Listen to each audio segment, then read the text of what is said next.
Welcome in. Welcome into the raw experience. This is correct. The divine. I am raw.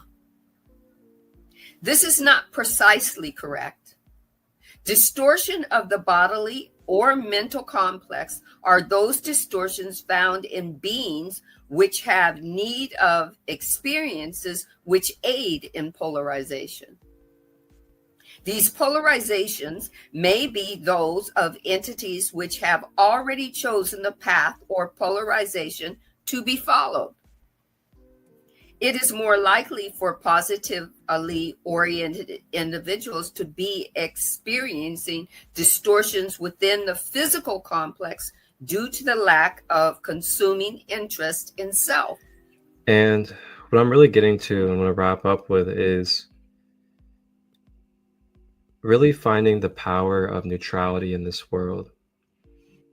Finding the power of, not allowing others' beliefs or allowing sides to become a measure of where we feel like we can't share life with another person in some type of fashion, whether it's from a distance or in the same household. There are many cases of pre-incarnative decisions which result. It results in physical or mental limitations and distortions. But we feel that you are addressing the question of worldwide spread distortion towards misery of one form or another. They figured it out. So we just need to figure it out.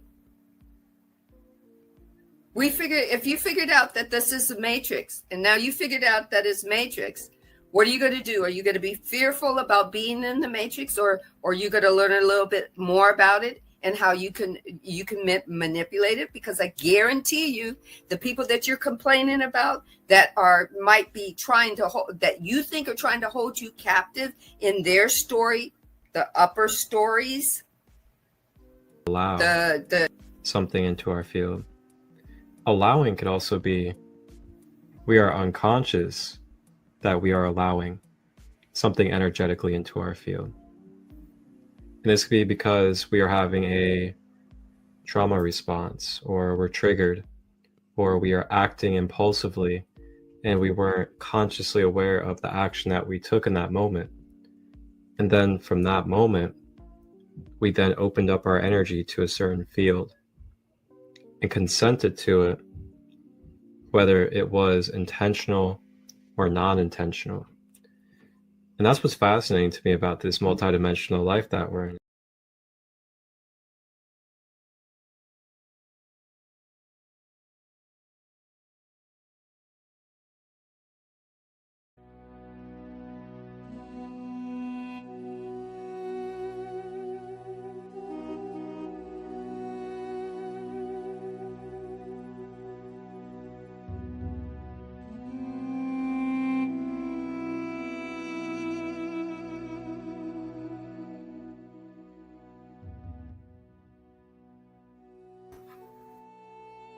in.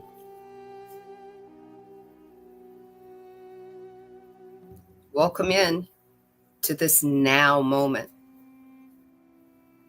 This now moment, the moment that you're in right now. If you're here in this now moment for your highest and greatest good. For you.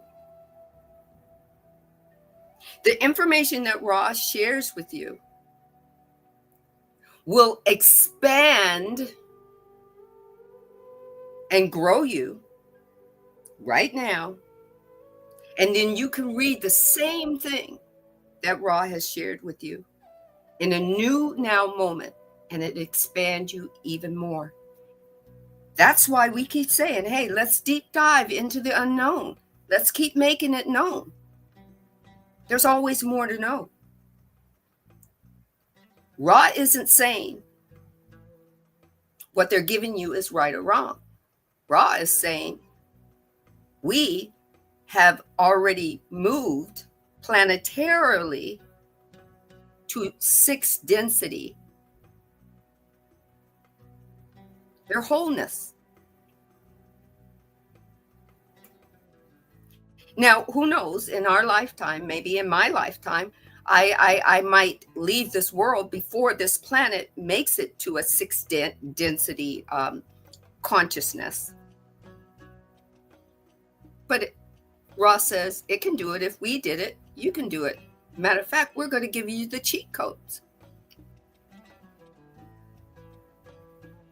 And that everything that you put out into the universe comes back to you, because energy is listening to you.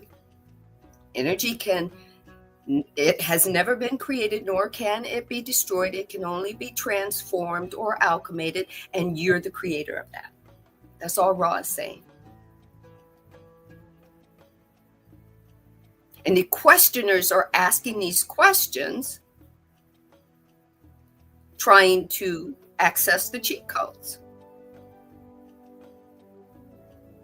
And Ra sometimes can be very, very vague, or can be very by the book in the way they answer, because they cannot usurp your free will. They can't do that. So there's some questions that they kind of go around to try to give you an answer to, or they'll point blank tell you, we can't answer that.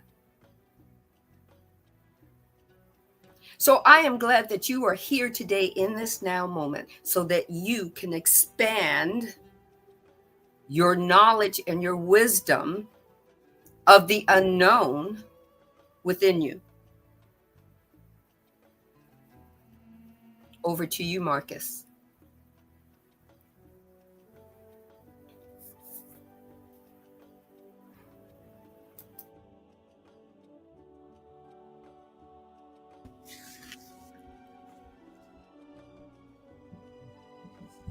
Over to me. I gotta say that it's gonna be a blessed night, a blessed day, wherever you are tuning in and tapping into this episode of the Raw Material Law of One. We are on episode 72. 72 of this beautiful journey. And I just want to say thank you to all of you that have continued to tune in and tap in. And thank you to the subscribers, to the people that share and spread the wonderful messages. And for those of you that are joining us throughout this episode, feel free to comment throughout the episode. Feel free to expand and share anything that relates to the knowledge that is talked about. And just know that we are also open to learning and discovering, just like you and with you as well. So with that, I'm not going to hold this up much longer. Let's get ready for episode 72 of Ascending Beyond Limitations. You know we be with it, we off in the hood like some wizards. Nobody ever gave us anything. Meant something from nothing, just like magicians. Gotta relearn everything. Just to remember that I was forgetting. Just to remember that we had a vision. Did it all, don't know how I did it. Time to go start season to go and you know those crystal truths. Let them know we in here, yeah, we in the building. Start season to go and you know those crystal truths.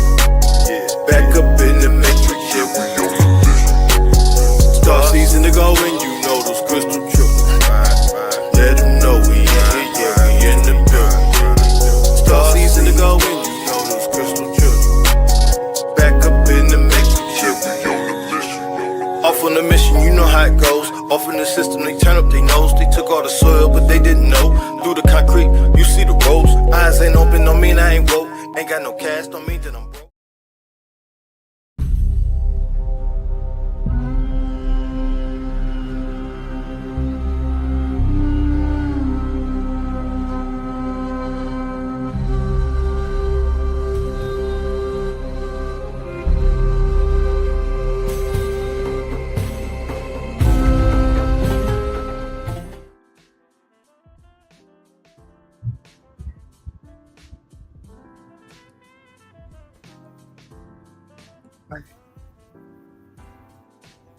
Did you like the beginning? Giving you what we did last week, or actually the week before last, right? We're on episode 72, guys. Episode 72, book 3.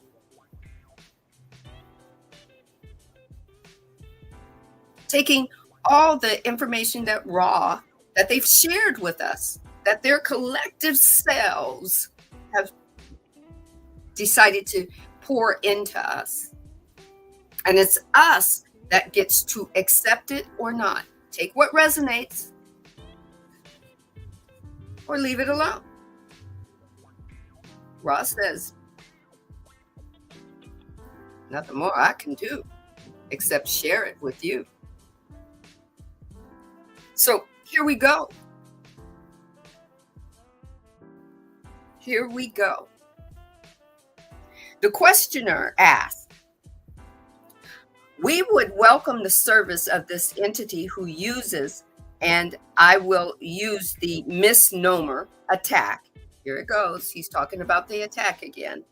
Since I do not consider this an attack, but an offering of service, and we will welcome the offering of the service, but we would be able, I believe, to make more full use of the services if they were not physically disabling the instrument. The instrument is the person that's being channeled through in a minor way.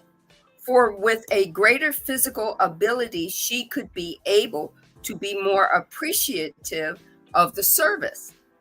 We would greatly appreciate it if the service was carried on a somewhat manner which we could welcome in even greater love than at present. This, I assume, would be some service that would not include the dizzying effect. So basically, the questioner is saying that the person that's being channeled through is feeling dizzy. Is there anything that we can do? Is there any more type of physical love that we can pour into her? Sandy, the questioner. Okay. Did you hit the go live on your Instagram? Hold on a second. I will check.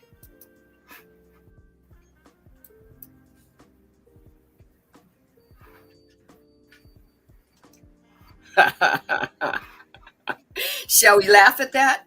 No, I did not. But I clicked it now. Cool. I was just so excited that when he said, are we ready to go? I said, let's go. Something I do every time we're on. And today, it was like, I wasn't thinking about Instagram. Okay. All right. All righty then. You know, it's things like this that make me excited because we can do this. It's not scripted. We don't freak out about it. And, you know, we laugh at it later. I'm quite sure that once this turns into a VOD, you know, video on demand for Instagram, we can go and we could, you know, delete certain things, but this gives it continuity that we're real and we're having fun and we're giving you the information from Raw. So now everybody everywhere is having a Raw experience. Thank you very much, Marcus. Did somebody say that I didn't do it?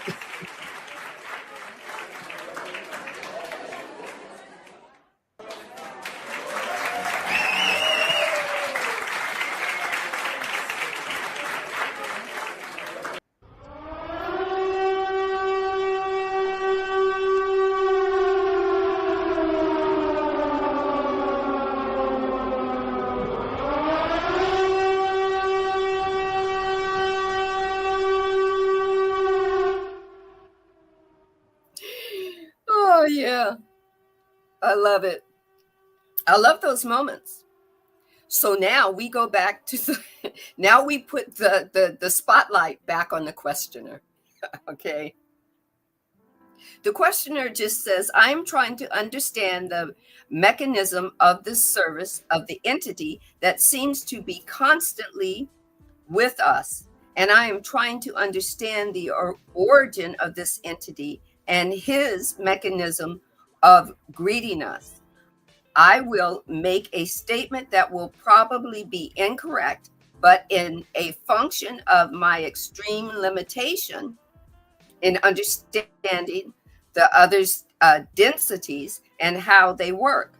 I am guessing that this particular entity is a member of the Orion Confederation and is possibly incarnate in body of the appropriate density, which I assume is the fifth. And by this mental discipline, he has been able to project a portion of all of his consciousness to our coordinates. You might say here, and it is probably one of the 7 bodies that make up his body, mind, spirit complex. Is any of this correct?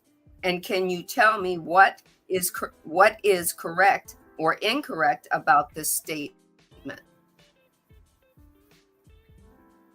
So there's an entity that's there assisting or translating or yielding information through the person that's being channeled through. That's part of Ra. And the questioner wants to know, why is he coming in like he's coming in? What do we need to know? I know that paragraph was very long, but basically he says, what do we need to know about this entity that's channeling through the vessel? Ross says, the statement is substantially correct. The questioner says, would you rather not give me information as to the specifics of my statement? I am Ra. We did not perceive a query in further detail. Please re-question. Now when I read that blew my mind, because Ross said, well, you said all you said, but you didn't really have a question. So restate it, right? They were not trying to be funny or dismissive. They were saying, rephrase the question.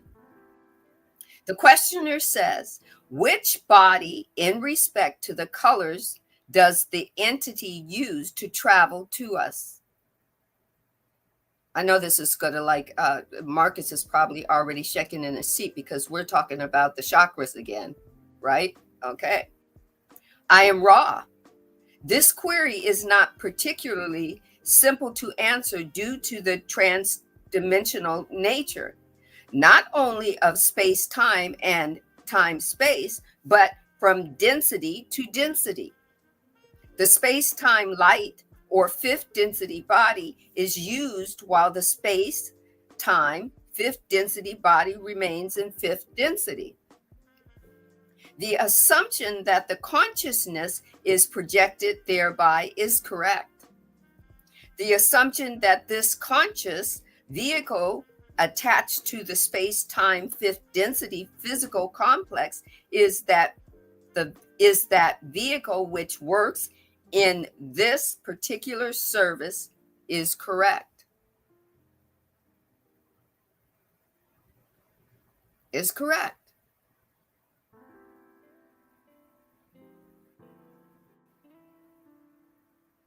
Right?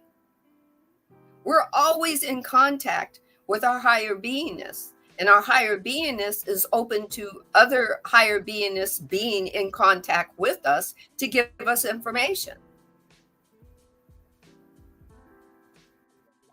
If we're available to it and open to it, then we give it an open frequency to be part of. They're talking about chakras. Which chakra must be open? Let's go over to Marcus for that.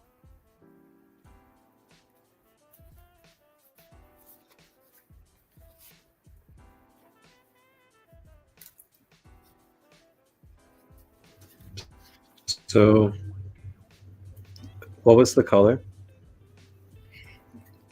They didn't give a color. He's asking which color would that be in, and all Ross said was, if it's in a fifth density body, while the space-time fifth density body remains in fifth density.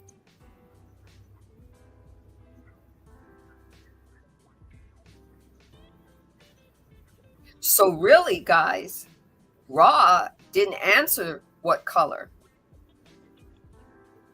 right? The questioner says, which body in respect to the colors does the entity travel to use to enter to us? And basically he's saying, does it come in through the sacral, or does it come in through the solar plexus? Does it come in through the throat chakra or the heart chakra? And the Ross says, this query is not particularly simple to answer due to the trans-dimensional nature, not only of space-time to time-space, but from density to density. So it depends on where the higher being is coming in from, what density it's coming in from, where it's going to come through. What is it going to come through? Maybe it might come through the throat chakra. Maybe it might give you your intuitive. It might come through your third eye. But Marcus he's into the chakras. We talk about them. Interesting, right? Is there anything that you can share with this before I go on?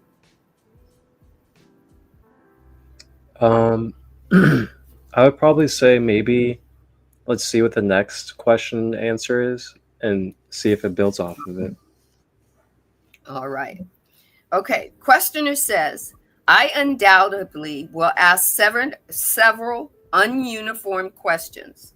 However, I was trying to understand certain concepts that have to do with the illusion, I shall say, of polarization that seem to exist at certain density levels in the creation, and how the mechanism of the interaction of consciousness works. It seems to me that the fifth density entity is attracted in some way to our group by the polarization of this group, which acts somehow as a beacon to this entity. Am I correct? I am Ra. This is, in substance, correct, but the efforts of this entity are put forward only reluctantly. Unusual attempts upon positively oriented entities or groups of entities are made, as we have said, by minions of the fifth density Orion leaders. So remember, we were talking in the second book and in the very beginning of this book about Orion and why Orion keeps trying to come through to interact with us, right? And we were talking about free will, and that they can only interact with us based on our free will. If you're open to it, they can play with you all they want, because guess what? They are an expression of the divine, given permission to play through energy. And energy has been told, you are here to create for these humans. So if you're thinking that the minions that come to play in, or the Orion minions that come to play and disrupt, are going to disrupt you, then that's what they're going to do, because that's what you're focused on. Take what resonates, leave what doesn't. If you, through me reading this, has another download that is for your highest and greatest good, go with that. One size does not fit all. That's just the information that the divine gave me. The divine could have gave Marcus something totally different. Right? Okay. So Ra goes on to say, the normal gambit of such fourth density attacks in the tempting of the entity or group of entities away from total polarization towards service to others and towards the aggrandizement of self or of social organizations with which the self identifies. In the case of this particular group, each was given a full range of temptations to cease being of service to each other and to the one infinite creator. Each entity declined these choices and instead continued with no significant deviation from the desire for a purely other self service orientation.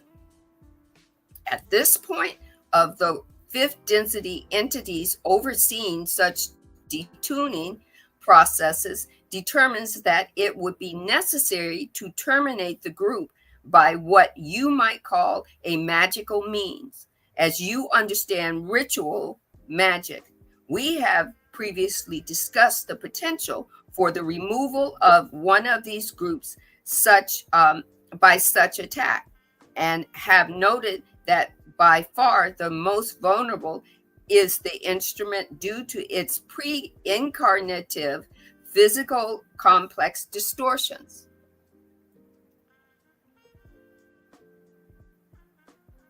So I'm going to share right now that in the book, The Divine Design, that was written by Lori Ladd, when I read this, I was kind of like, what? But when I read the book of The Divine Design, where it went into actual,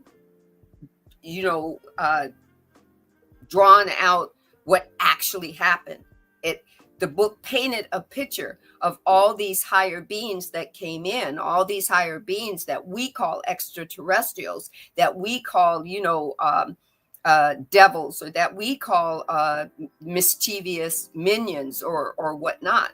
They are all energies that came to play. They were invited to come play and be part of Earth consciousness's experiment of shifting and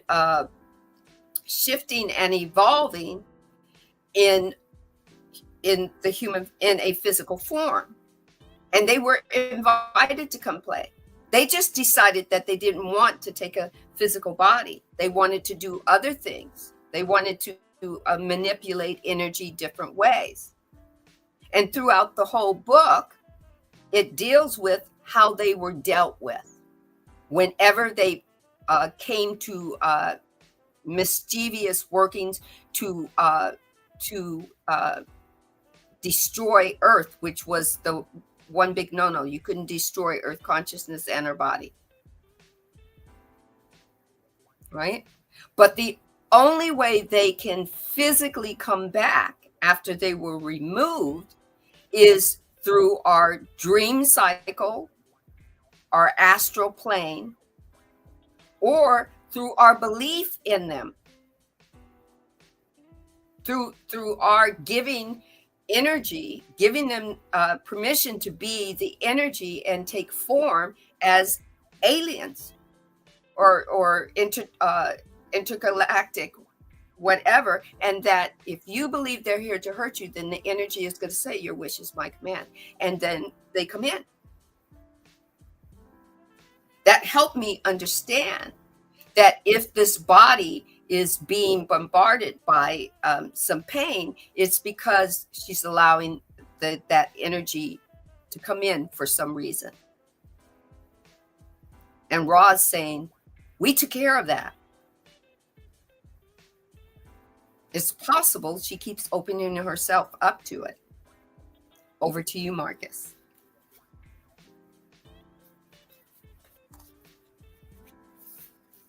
What? Over to me. Over to you. I'll take you guys on a little journey. This little journey is about Orion. It's also about my live yesterday. And we explored the depths of what Orion is, as well as the Orion species and groups that are a part of it. And it got quite interesting. So I'm going to show you guys a little bit of highlights from my episode yesterday of Grand Rising of Christolight. And this might give you guys a little bit of clarity about what the Orion group is and what the Orion negative polarity beings are like and are kind of a part of when it comes to this universe, so to say.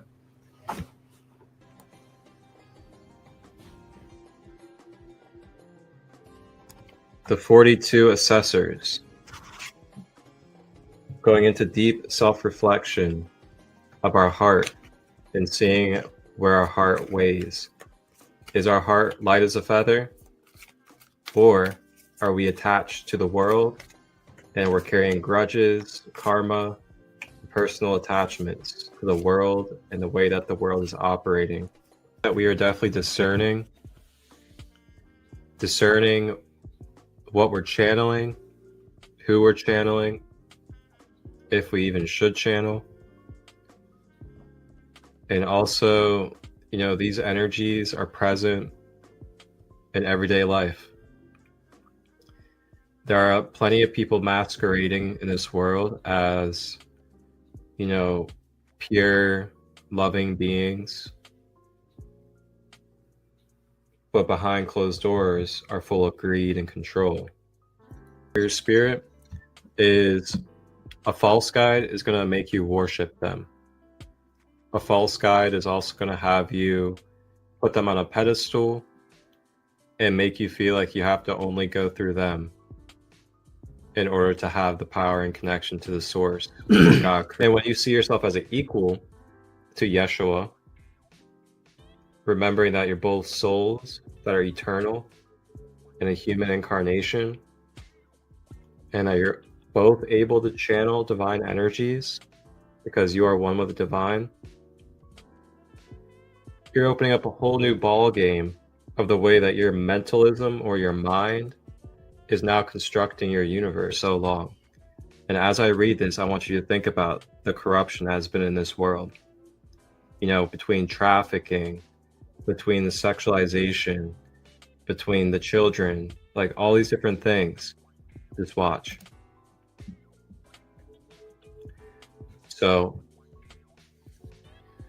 the Orion group is a satanic force that has a predatory ideology that uses females as slaves or breeders, while seeking territorial dominion on other planets within their warring and killing culture. Visible, being in the dark, being hidden, being surreptitious, so they could fight the fight they believed they had to fight against the oppressive governments of the ancient Orion systems. Fulfilling and impactful life.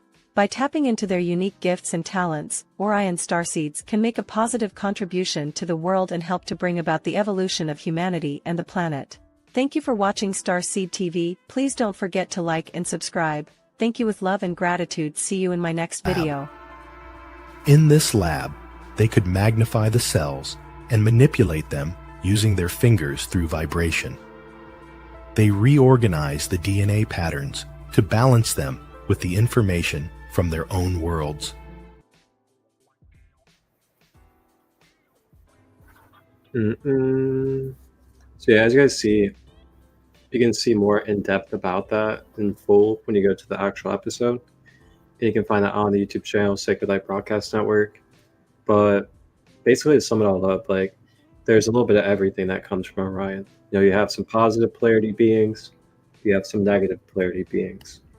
And when it comes to the negative polarity beings, they are some of the ones that contribute to some of the mind control programming to some of the corruption that we see in our society that has kind of spread and taken over through our humanity, as well as some of the things like, like when we get into super dogmatic religions that pull us into the extreme, that contribute to wars and things of that nature. Those are all things that are talked about with being associated with these Orion group beings that are being talked about by Ra right now. And as Ra talks about, it's not about good or bad, believe it or not, even though it sounds like it would be. It's more so just about polarity and understanding how polarity works and what beings are representing as different polarities. And then with that, knowing what you want to do with your free will, with the knowledge and the information, and then navigating your mind, body, emotions with that. And, being present is key, because the more present you are, then the more you're detached from the past as well as the future, and also like fear and anxiety of the future. Because when you're present, you're just allowing yourself to be in the co-creative moment, knowing that in each moment you get to co-create what is next for your timeline. And the more present you are, the more you're able to be a little bit aware of, where am I consenting my energy? Where am I focusing a lot? Where am I giving a lot of my emotions and things of that nature? And I gotta say, some of us have been gifted with some solitude in our life.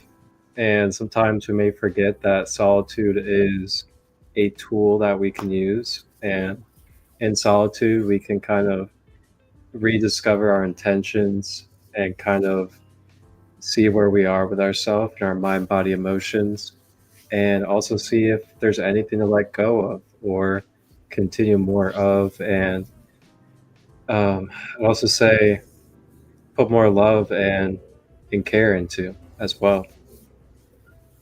So with that, I'll pass it back. All right. The divine is giving us some chunks of some information that we can chew on. Okay, so from Lori Ladd's book, I'm going to read a paragraph. Okay, it says, in your now, we have been witnessing significantly less engagement between the humans and 4D beings.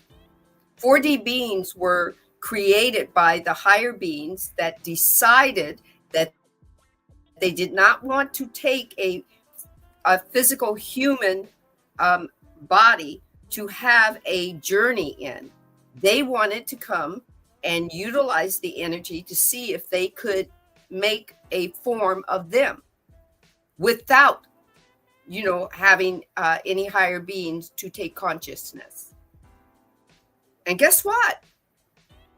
In this book, it blew my mind that the divine gave them free will to do it because they came to play. And Earth consciousness says, as long as they're shifting and evolving, let them play. As long as they don't, break the 5 rules that they shouldn't break, let them play. And this is what they did. They created for the 4D beings, or you can call them the races. That's what they call them. The races, not like black race, Japanese race. That they took on the form of the beings that created them, but they didn't have higher consciousness within them. But they had the ability to want to learn. They figured out pretty much on 4D, because they were created in 4D, how to manipulate energy. This blew my mind, right? So it says, in your now, we have been witnessing significantly less engagement between the human and the 4D beings. It is not only because they no longer exist within the 5D grid, but also because the evolving humans are choosing to no longer engage. We share this with you so that you can begin to remember that you are always choosing your now moment. All 4D beings are off the Earth plane and outside the 5D grid. Only 10% of the reptilian energy remains in human bodies, and 10% of the 3D humanoids remain on Earth. All programs and experiments have halted, and the experience many humans have had with these beings for the last 4,500 years has come to an end. We encourage humanity to begin to embrace these remembrances, not fears, but remembrances. And then the next chapter talks about the third clarion call, right? So it's not saying all of them were taken care of, except those that were mixed with human DNA. The divine wasn't going to clear them off because the percentage of them wasn't high enough. And in the book, it says that through the blood DNA, that eventually humans would become the more species, and there would be a little of them. But the thing is, they know about manipulation of energy. So where they're talking about Orion and the minions of Orion, they can only act to you, at you, or through you if you give them permission. And that permission is through your fear of them or through your acceptance of them. Either or. It's called free will. That's what Ra is trying to say.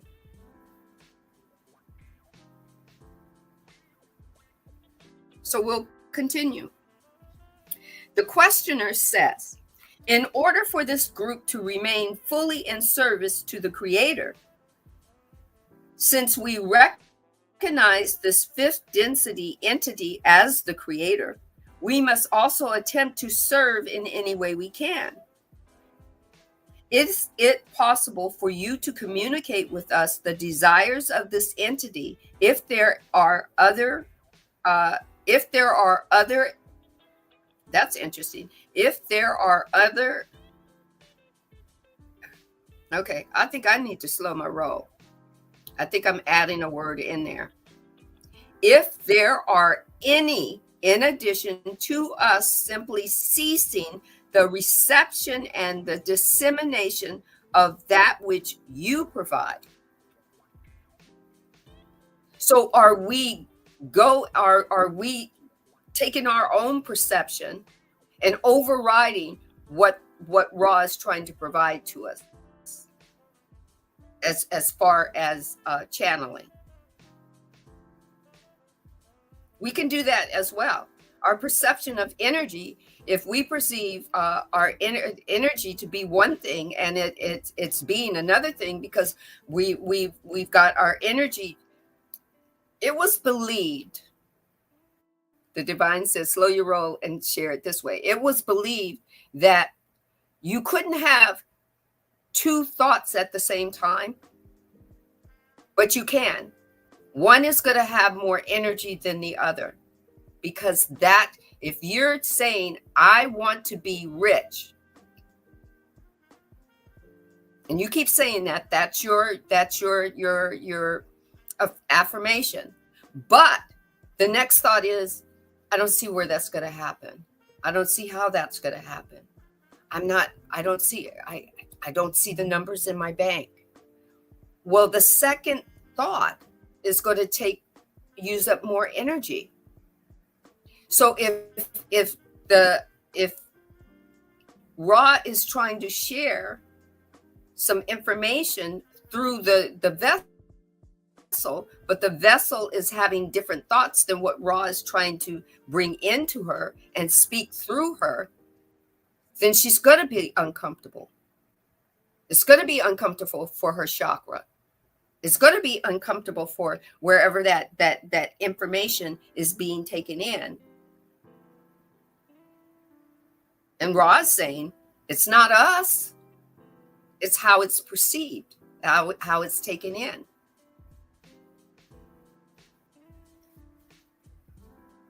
Right?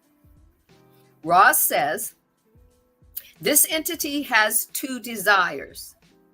The first and foremost is, shall we say, misplaced one or more of these groups in a negative orientation so that it may choose to be of service along the path of service to self. The objective which must precede this is the termination of the physical complex viability of one of this group with the mind, body, spirit complex. It's viable of the one group, which is controllable configuration. We may say, and when Ross says we, they're a sixth density collective entity, okay? We may say that although we of Ra have limited understanding, it is our belief that sending this entity love and light with which each of the group is doing is the most helpful catalyst which the group may offer to this entity. All you can do is offer her unconditional love. She's got to deal with the two opposites that are going on within her. The two thoughts that are going in, the two perceptions. One, she wants service. She wants to do service for others. She wants to be a viable connection. But two, she wants to serve self, and self might say, I feel uncomfortable with this entity in me because I don't know if the entity is doing this for my highest and greatest good. Possibly. It's not really broken down, but I'm giving you that as an example. Right? So the questioner responds, we find I'm sorry, please continue. The questioner cuts Ra off. Okay? I am Ra. We are about to note that this entity has been as neutralized as possible in our estimation by this love offering. And thus its continuous presence is perhaps the understandable limit for each polarity of the various views of service. Various views of service which she's rendering. Okay. So Ra is just saying, kind of like, she's serving two masters. She's serving self. The ego self says, this hurts. I don't believe it. It does. It sounds like a bunch of hucky puck hogwash. And her higher self is saying, well, this is, I want to keep channeling this because this is for the highest and greatest good of myself and others that are going to hear this. And Ra is saying to the questioner, all you can give her is unconditional love. You can't change her. You can't shake her and say, wake up, do the right thing. Ra pretty much says that there's no right or wrong to it. She gets to do that. That is free will. Over to you, Marcus.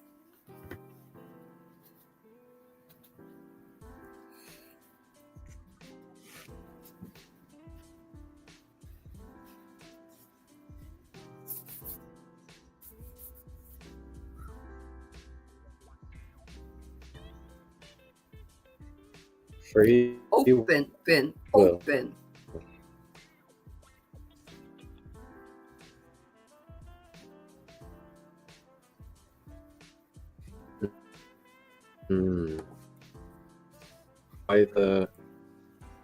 Quite the thing we got here, I gotta say. And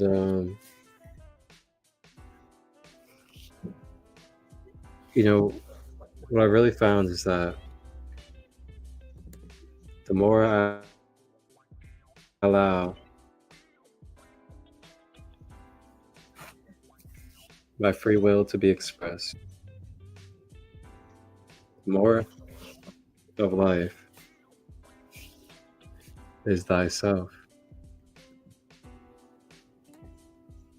You always are the one that is going to choose what it is that you end up doing with your mind, your emotions, and your body.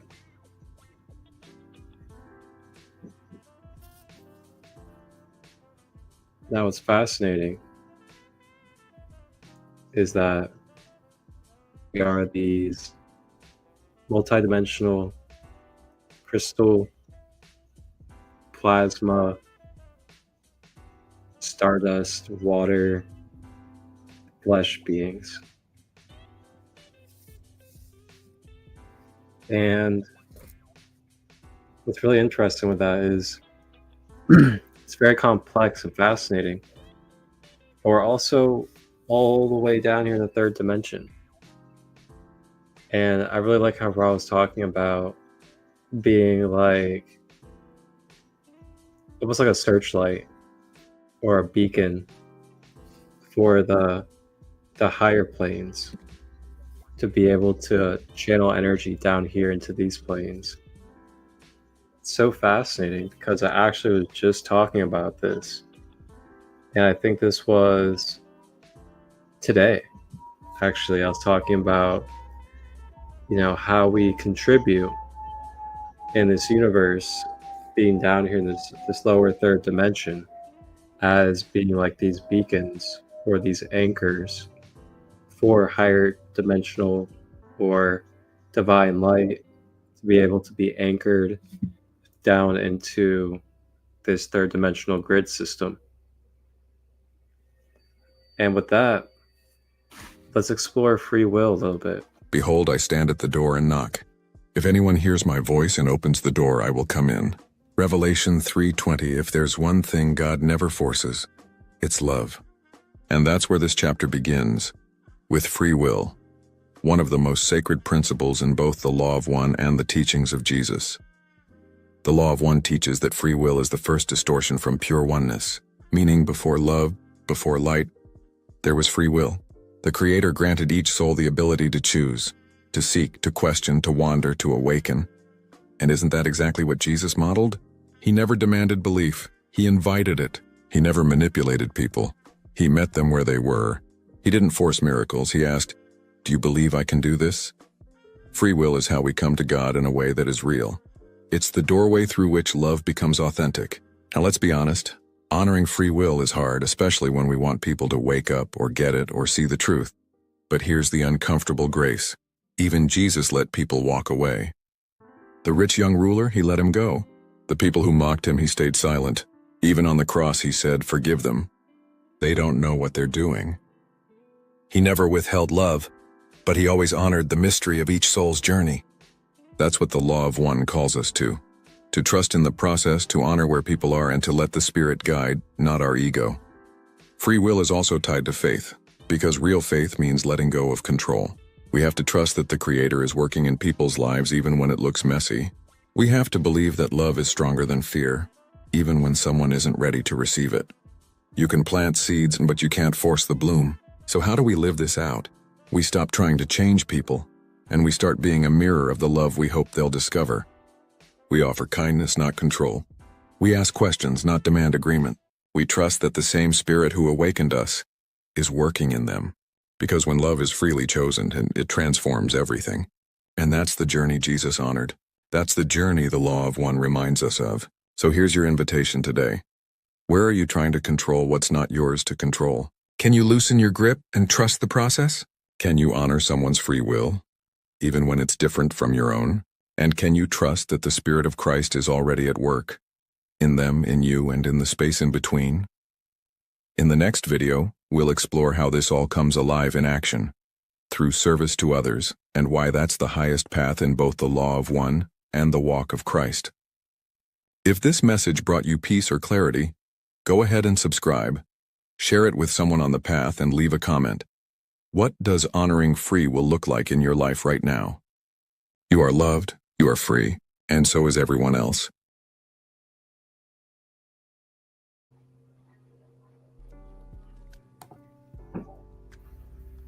You are loved, you are free, you are sovereign. And so is the person that's opposite you having a story as well. They are sovereign, even if they don't know they are. They might think of themselves as born out of sin. Let them be. If that's their choice, let them be. But you still get to be you. You get to say, I was born sovereign. I figured that out. I'm aware. And awareness is going to say to you, what are you aware? And you get to have a moment to say, well, I'm aware that I'm a sovereign being having a physical incarnation, and I get to have this journey. I get to play in both polarities of positive and negative because I'm going to have a learning experience. That's all Ra is saying. And Ra is saying, I'm not even sneaking the cheat codes. The divine knows that I'm giving you these cheat codes because the divine said, go give them to him. Because Ra is an expression of the divine. Ra is in me as I am in Ra. Whether he came here, he, them, they, came here 14,000 years ago, they're still here vibrationally. Every time we read this book, every time we invite the energy of knowledge in, of growth and expansion, the divine is with us. Whether it's Jesus consciousness, Buddha consciousness, whether it's Ra or any of the other channelers that come in and share their information with us.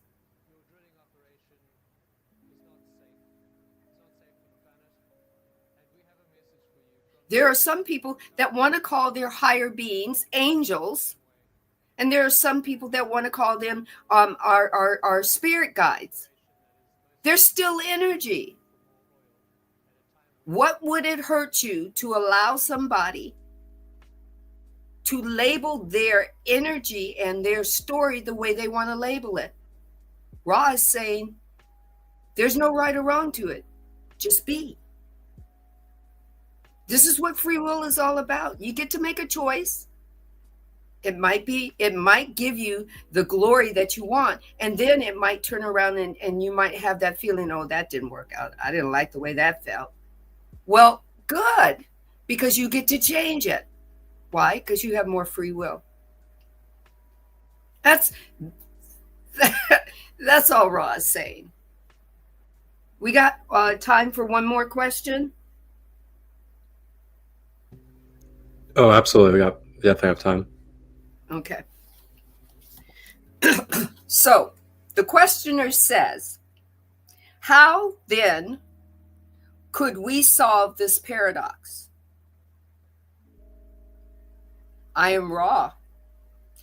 Consider, if you will, that you have no ability to serve the Creator, since all is the Creator. You do not have merely two opposite requests for information or a lack of information from this source if you listen carefully to those whose voices you may hear. This is all one voice to which you resonate upon upon a certain frequency. It's all the divine. It's all the divine being uniquely separate or individual in its story, in its journey. It's being me as it's being Marcus at the same time. That's what omnipotence is.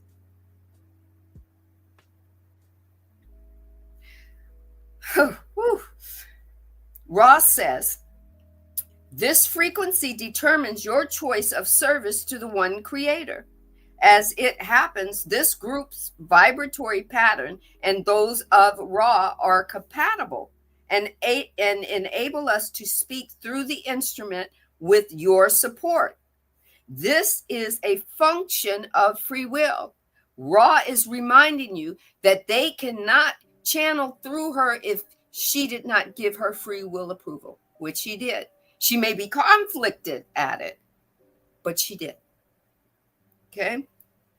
Ra goes on to say, a portion seemingly of the Creator rejoices at your choice to question us regarding the evolution of spirit. A seemingly separate portion would wish for the multi-studious answer to a great range of queries of a specific nature. Another seemingly separate group of your people would wish this correspondence through this instrument to cease, feeling it to be of a negative nature. You have many people that look at your gifts and say, oh, that's of the devil. Well, it's free will. They get to think that's of the devil. That's their perception and their choice. You have to ask, does it change you? That's all Ra is saying. Upon the many other planes of existence, there are those who every fiber rejoices at your service, and those which, as the entity of whom you have been speaking, which wish only to terminate the life upon the third density plane of this instrument.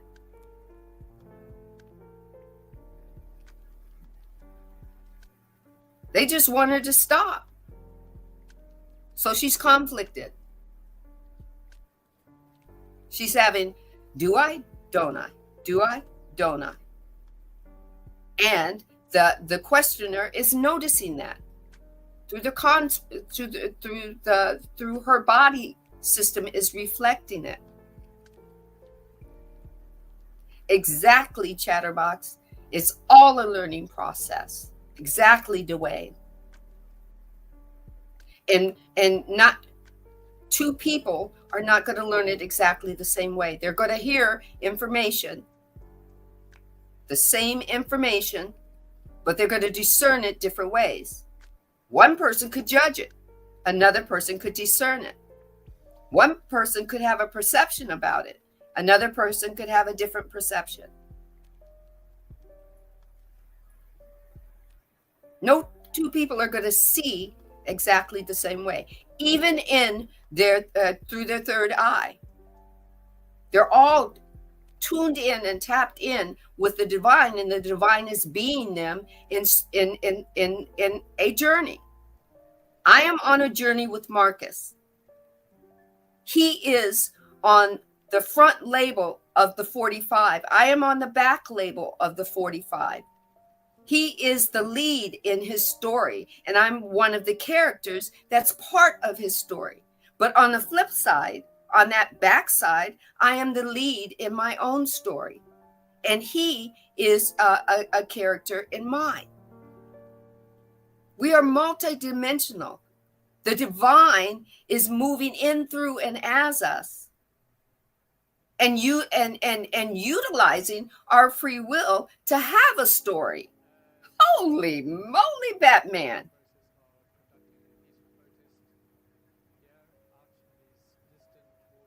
Right? So then Ra goes on to say, all are the creator. The law of one. all are the creator. There is one vast panoply. That's an interesting word. Panople, like monopoly, panoply of bias and distortions, colors and hues in an unending pattern. In the case of those with whom you as entities or as groups are not in resonance, you wish them love, light, peace, joy, and bid them well. That's why sometimes you'll see somebody who has a couple of years ago, more than a couple of years ago, there was a gentleman that took somebody's son's life. And in the courtroom, the family decided to stand up and give that person unconditional love. It didn't mean that they forgot that something horrible had happened. It just meant that they were standing in the vibration of unconditional love, that this person is also the creator. And this person also made a free will choice, not the best free will choice, but made a free will choice. That had to be the hardest thing for these other people to do. Unconditional love is easy for the higher being in us to say, let's do this.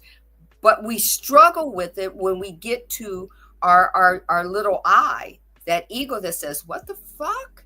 You want me to do what? But that's where meditation comes in, or going into your prayer room comes in.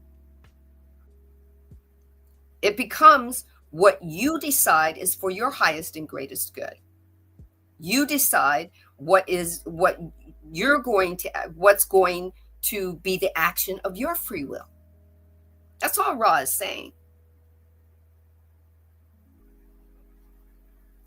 So then he says, no more than this can you do, for your portion of the Creator is as it is, and your experience and offering of experience to be viable or valuable needs to be more and more a perfect representation of who you truly are. Could you then serve a negative entity by offering the instrument's life? It is unlikely that you would find this a true service. Thus, you may see in many cases the loving balance being achieved.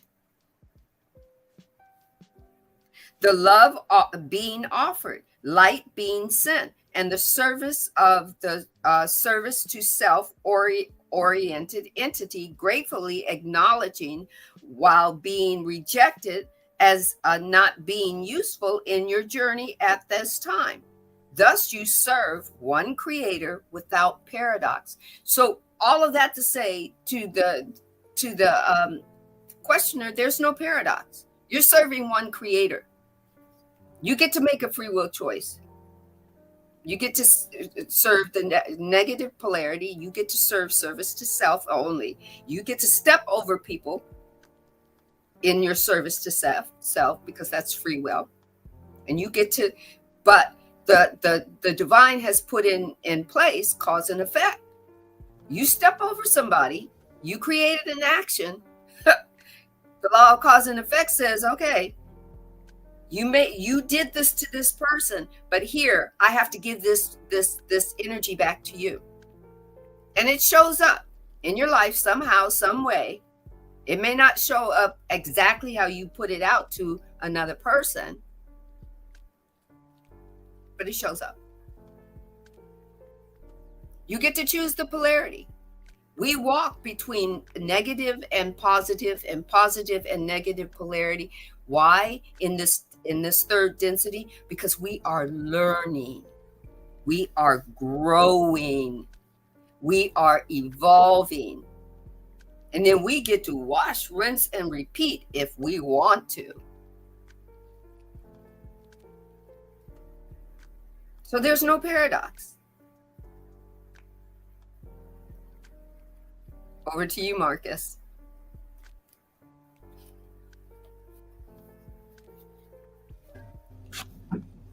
Absolutely. No paradox.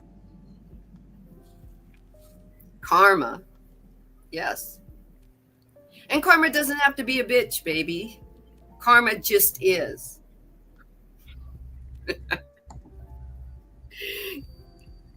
Thank you, Marcus.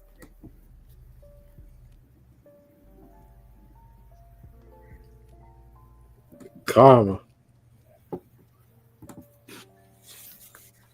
Is that give what you want to return to the universe? What's up? No, I was about to say instant karma. Remember this song in the 60s, man? They were writing songs. Instant karma's going to get you. The song. Beatles sang it. I mean, you know, and letting you know. I mean, the energy's there. Cause and effect is always moving. But guess what? We get to make choices. We get to try things. And shit, sometimes things don't go exactly like you want it to go. Right? Yeah. But you get lucky for us as human beings, we get in the same lifetime, we can choose a different direction. Mm-hmm. Mm-hmm. That's right.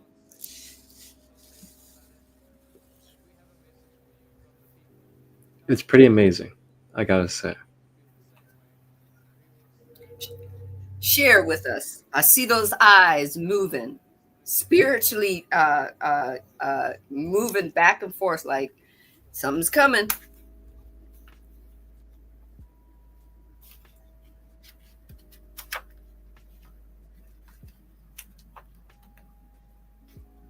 So the power of the mind is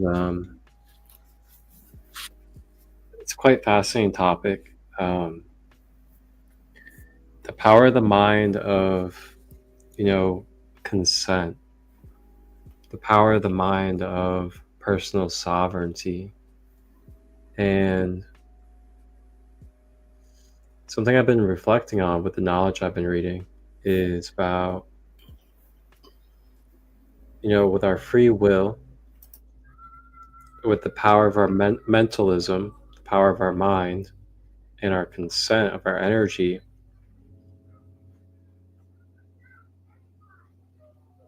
we truly are these beings that are able to construct and deconstruct the reality that we are experiencing.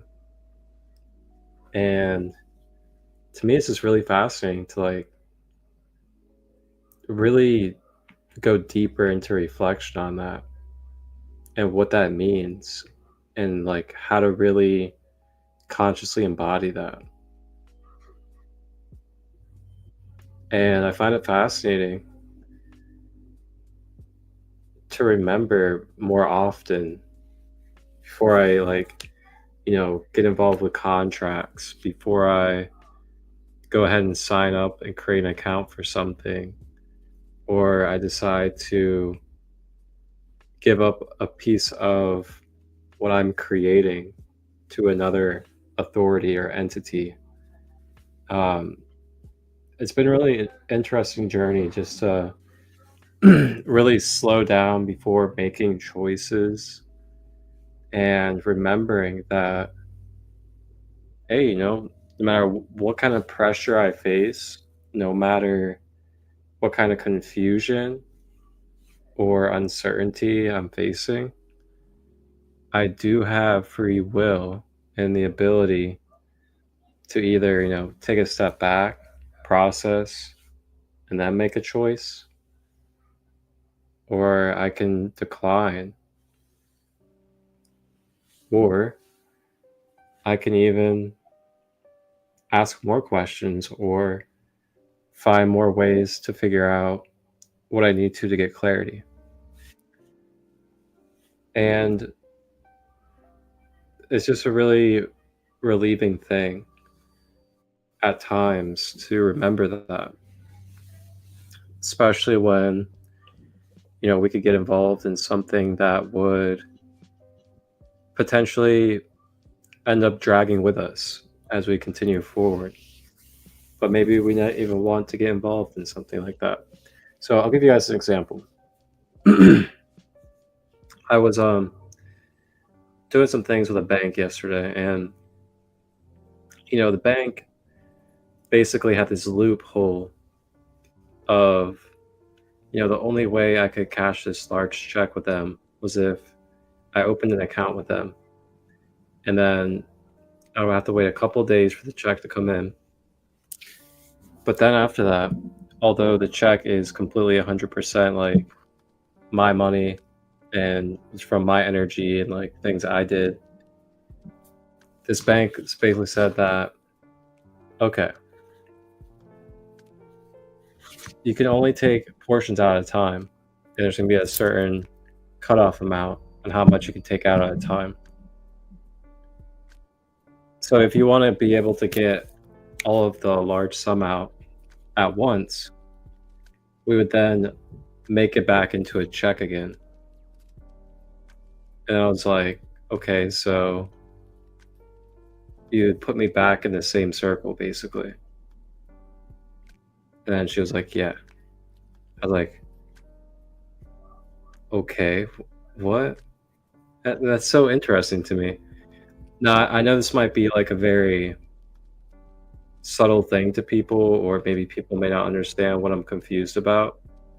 But for me, as someone that is very much like a sovereign-minded individual, and is very much believes that, hey, if I worked for something, if I used my energy and co-created something, then typically I feel like it'd be in your possession to be able to, kind of get all of it at once if you wanted to get it all at once through some type of service here on this planet.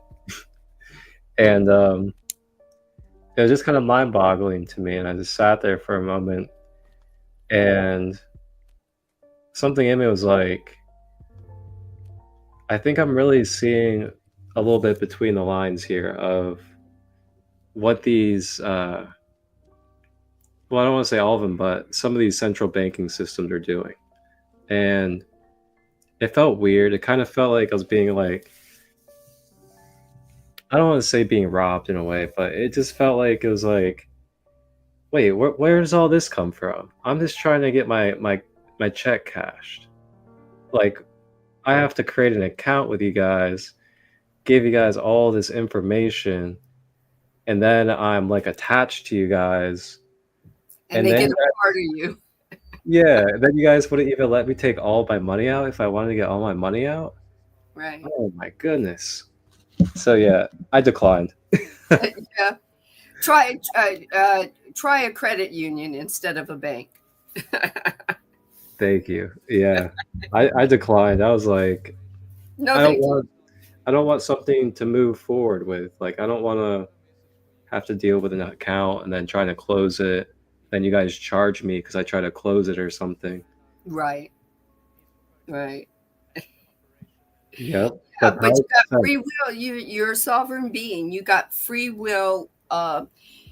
There's always going to be, guys, a way to not to say to make you work the system. I mean, here's the thing. If you want to put a backpack on you and you want to give up everything in the city and you want to go live a sustainable life in the mountains or whatever, you can do that. Why? That's free will. You have a choice, right? If you wake up one day and you say, I see what these higher beings are doing, Democrats and Republicans, religious, blah, blah, blah, and I see everything they're doing, I don't want to be a part of it, then you got to meditate to see who you are and where you're going to go and how the divine is going to open up ways for you to be sustainable.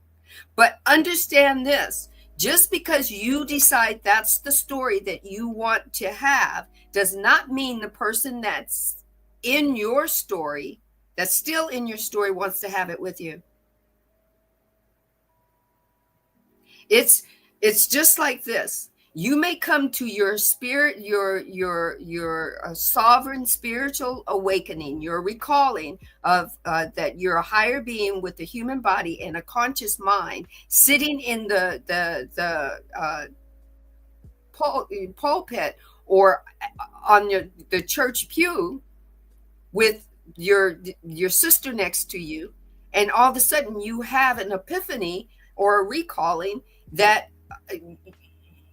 how and when and why you came to be. Her sitting next to you doesn't mean that she's going to have an epiphany too. And all of a sudden you're this spiritual being, and you have to create some separateness. She's part of wholeness just like you are. He's part of wholeness just like you are. They may not be making the best choices for your highest and greatest good, but they get to make these choices. And guess what? The divine says that it does not see good or bad, but the vibration of good or bad is there for us so that we can make a choice. Oh, that felt good. That felt bad. Those are the labels that we give it. That's not necessarily the energy coming in as bad. It says, oh, you want me to be bad energy. Let it be so. That's all Ra is saying. Ra is saying this, the person that was being the vessel for channeling, she is perplexed. She is having two feelings at the same time. That's why she's uncomfortable. That's why the questioners and all her team is noticing this uncomfortable her body is reflecting this uncomfortably. Her body is listening to her higher self and her lower self be in kind of conflict. And it's showing up in the body. And Ra is saying all you can do is through service to others, which is her, is unconditional love, and allow her to figure it out.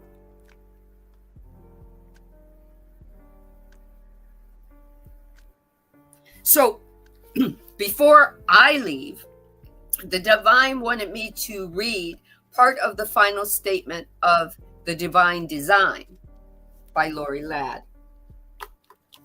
And Ra says for me to read the whole thing, but I don't know what the whole thing is, so I'll read until Ra stops me.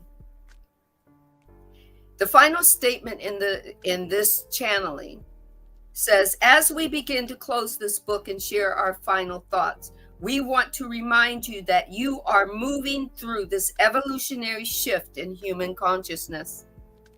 In a linear time-space dimensional field and within the quantum field, Earth and all of her are evolving individually and collectively. Regardless of the programs, the paradigms, the emotions, behaviors, thoughts, beliefs, and traumas you are currently experiencing in your third dimensional field, there are other dimensional fields occurring now on the earth plane that you will anchor into. Your reality is shifting and will continue to shift. Do not buy into the belief that the world is falling deeper into chaos. Remember what we told you. Earth has anchored a new reality, a new world. Earth is in a 5D field and is waiting for humanity to meet her there. Remember, nothing that is occurring on the earth in this moment, both within you and around you, is an accident. This is how an entire human collective evolves into higher states of consciousness.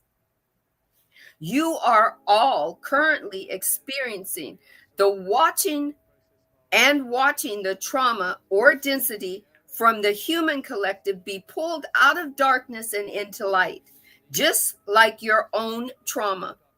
The human collective trauma must be seen, it must be felt and shifted into higher frequencies. The way you move through this is by seeing the trauma, by feeling the trauma, and then choosing who you want to be right now. Your choice and your sovereignty are your superpower. You always have a choice. It's all choice layered with patience and compassion and surrender and trust and a deep knowing that all is well with you now. You are surrounded by higher dimensional beings. You are continuously anchoring into the next highest version of you in your form. You are remembering you are multidimensional, and you are courageously showing up for yourself and humanity. Put one foot in front of the other. Remember, you are cherished, you are light, you are source. You are a unique consciousness plane in a human form, standing on a courageous being called Earth. All of this, this entire book and so much more within and all around you is precious. This is all so fragile. The life is a gift. The divine wants me to say that again. The life is a gift. You are the gift. You are the gift. If all Ra is saying is, I'm giving you the cheat codes and this is your gift, because you're that. You're the gift. You're the gift. Every story, every journey, every hardship, every like, every dislike, every hate, all the pain, all the sorrow, all the people you've lost, all the people you have gained. You're the gift. You're the light. That's all Ra is saying. Just be you, unconditionally you. Grow and expand and learn. Shift and evolve, and then please wash, rinse, and repeat. Just keep doing it until life says, okay, we're done.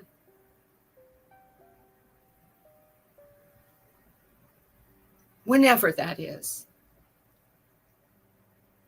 just be you. Thank you for episode 72. Thank you for being here. Thank you, my co-host. Thank you. He puts all this together. He does the back end, and he's your co-host.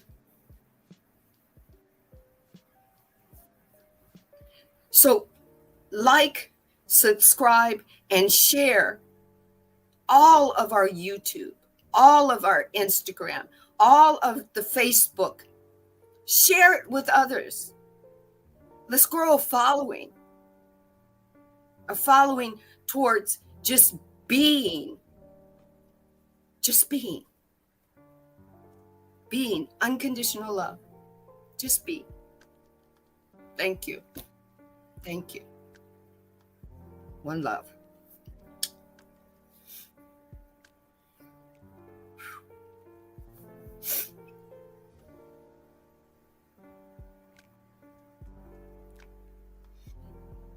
Exactly, Jermaine. Enjoy your journey. I just want to say thank you to everybody.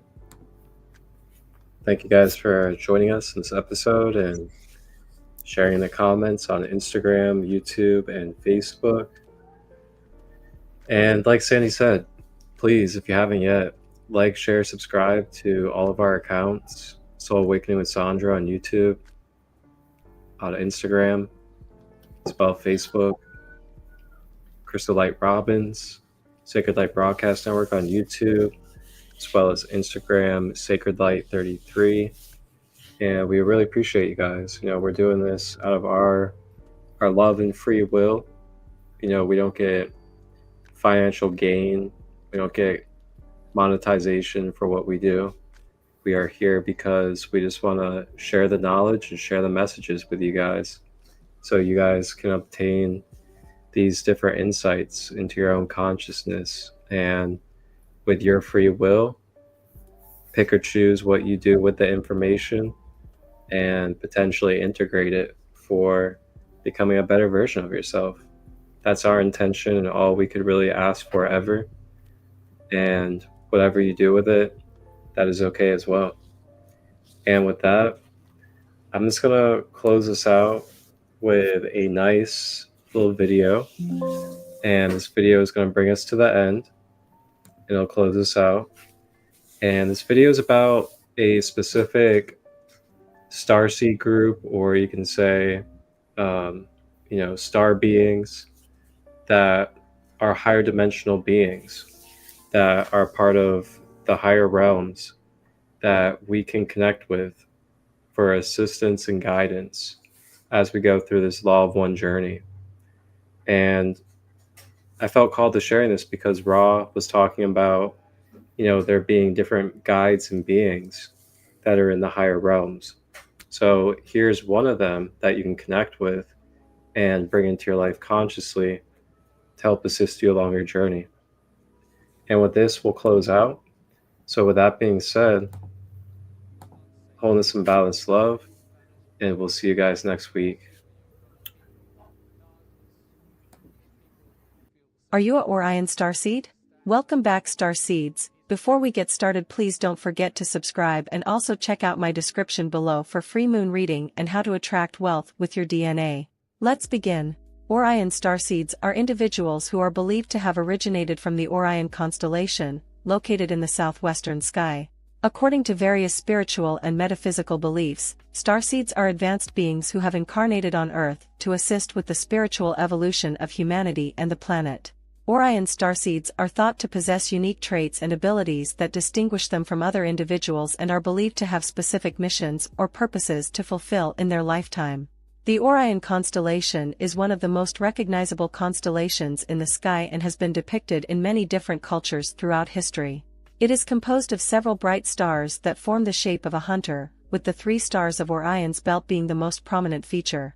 In various spiritual and metaphysical beliefs, the Orion constellation is thought to be a source of spiritual energy and is believed to have played a role in the creation and evolution of humanity. As such, Orion starseeds are said to have a strong connection to this constellation and its energy, and may feel a deep sense of familiarity or homecoming when looking at the night sky. Orion starseeds are said to have a unique set of characteristics and abilities that distinguish them from other starseed origins. While some Orion starseeds may have a strong connection to the Orion constellation and recall vivid memories of past lives or experiences there, others may simply exhibit certain physical characteristics or personality traits that suggest an Orion origin. Physical characteristics: many Orion starseeds are said to have tall, slender physiques, with long limbs and fingers. They may also have elongated heads or a pronounced brow ridge. Some Orion starseeds are born with violet or blue-tinted eyes, which are said to be a hallmark of the Orion constellation. Strong leadership qualities: Orion starseeds are often described as natural leaders, with an innate ability to inspire and motivate others. They may be confident and assertive, with a strong sense of purpose and direction in life. A deep desire for freedom: Orion starseeds are said to value their personal freedom and independence above all else. They may have a rebellious streak and be drawn to careers or lifestyles that allow them to live on their own terms. A love of adventure and exploration: many Orion starseeds are said to have a deep fascination with space travel and exploration. They may be drawn to careers in the aerospace industry or space exploration, or may simply have a strong desire to travel and explore the world. Vivid memories of past lives or experiences in the Orion constellation. Some Orion starseeds may recall past lives or experiences in the Orion constellation, or may have a strong affinity for the stars and constellations in that region of the sky. They may feel a deep sense of homesickness or longing for a place they cannot identify. It's important to note that not everyone who exhibits these traits or experiences these signs is necessarily an Orion starseed. These are simply indications that can suggest an Orion origin and may warrant further exploration through introspection, meditation, or consulting with an experienced starseed practitioner. Orion starseeds are believed to have a mission to assist in the evolution of humanity and the planet.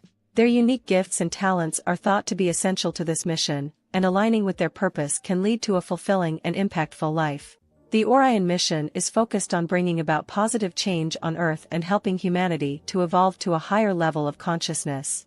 Orion starseeds may feel a strong sense of purpose and a deep desire to make a difference in the world. They may be drawn to careers in leadership, politics, or activism, and may have a strong desire to effect change on a global scale. One of the unique gifts that Orion starseeds bring to their mission is physical strength and endurance. They may have a natural athleticism and may excel in sports or other physical activities. They may also have a strong sense of leadership and may be skilled at inspiring and motivating others to take action.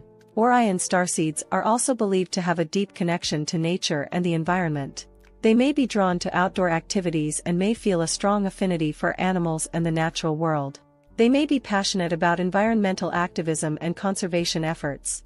In addition, Orion starseeds are thought to possess a heightened sense of intuition and psychic abilities, which can be used to guide and support others on their spiritual journey.